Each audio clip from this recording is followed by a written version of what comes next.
नमस्कार, आप देख रहे हैं सत्य हिंदी और मैं हूं आपके साथ कृति सिंह। संसद का मॉनसून सत्र शुरू होने से पहले प्रधानमंत्री नरेंद्र मोदी ने एक बार फिर से बड़े बड़े दावे कर दिए। ऑपरेशन सिंदूर की कामयाबी का ढोल पीटते हुए उन्होंने कहा कि इससे दुनिया को भारत की ताकत दिख गई। उनके मुताबिक सिर्फ 22 मिनट में आतंकियों के ठिकाने तबाह कर दिए गए। लेकिन सवाल तो ये उठता है कि जो बताया गया उसको साबित करने के लिए सरकार कोई ठोस सबूत क्यों नहीं देती। इन दावों में कितनी सच्चाई है ये किसी को नहीं पता। पीएम मोदी ने और क्या कुछ कहा, सुनिए। पूरी दुनिया ने भारत की सैन्य शक्ति का, भारत के सैन्य के सामर्थ्य का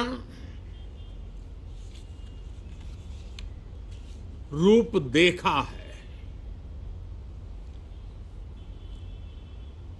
ऑपरेशन सिंदूर में भारत की सेना ने जो लक्ष्य निर्धारित किया था 100% अचीव किया। इसी के साथ पीएम मोदी ने यह भी दावा कर दिया कि इन दिनों जब भी मैं दुनिया के लोगों से मिलता हूं तो देखने मिलता है कि भारत द्वारा बनाए जा रहे मेड इन इंडिया हथियारों के प्रति दुनिया का आकर्षण बढ़ता ही जा रहा है। क्या कुछ कहा, सुनिए। सैन्य शक्ति का यह नया स्वरूप, इस पर भी दुनिया बहुत आकर्षित हुई है। इन दिनों विश्व के जिन जिन लोगों से मिलना होता है तो भारत के इस मेड इन इंडिया जो औजार तैयार हो रहे हैं उसके प्रति दुनिया का आकर्षण बढ़ रहा है। लेकिन वहीं दूसरी ओर सवाल ये भी है कि हाल ही में सेना की तरफ से बार बार कहा जाता रहा है कि भारतीय सेना के पास जो हथियार हैं वो पुराने हो चुके हैं और पुराने हथियारों से जंग नहीं लड़ी जा सकती। ऐसे में क्या पीएम मोदी सेना को झुठला रहे हैं? अब की बार विपक्ष ने भी पूरी तैयारी कर ली है मोदी सरकार को घेरने की और कई सवाल पूछने की। विपक्ष का कहना है कि वो पीएम मोदी से जवाब मांगेंगे कि सरकार ऑपरेशन सिंदूर की पूरी जानकारी जनता के सामने क्यों नहीं ला रही है। उनका कहना है कि सरकार इस ऑपरेशन को बढ़ा चढ़ाकर पेश कर रही है ताकि जनता का ध्यान असल मुद्दों जैसे कि बेरोजगारी, महंगाई और आर्थिक मंदी से हटाया जा सके।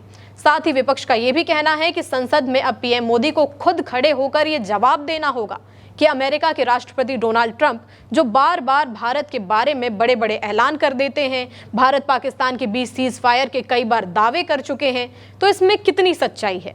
विपक्ष तो तैयार है सवाल पूछने के लिए, लेकिन क्या सरकार इस मुद्दे पर खुलकर बात करेगी या फिर इसे भी टालने की कोशिश की जाएगी। आपको बता दें कि संसद का मॉनसून सत्र 21 अगस्त तक चलेगा, जिसमें 32 दिन की कार्यवाही होगी, 21 बार बैठकें होंगी और 12 से 17 अगस्त तक स्वतंत्रता दिवस के कारण ब्रेक रहेगा।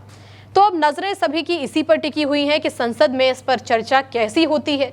क्या सरकार विपक्ष के सवालों का जवाब दे पाएंगे? आपकी जो भी राय हो इस मामले में हमें कमेंट करके जरूर बताइएगा।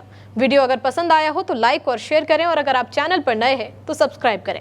और अगर आपने अब तक हमारे चैनल सत्य हिंदी का ऐप डाउनलोड नहीं किया है तो तुरंत के तुरंत डाउनलोड कीजिए, क्योंकि अगर आपको तुरंत खबरें चाहिए सच्ची और सटीक तो तुरंत अभी हमारा ऐप डाउनलोड कर लें। फिलहाल के लिए इतना ही। नमस्कार।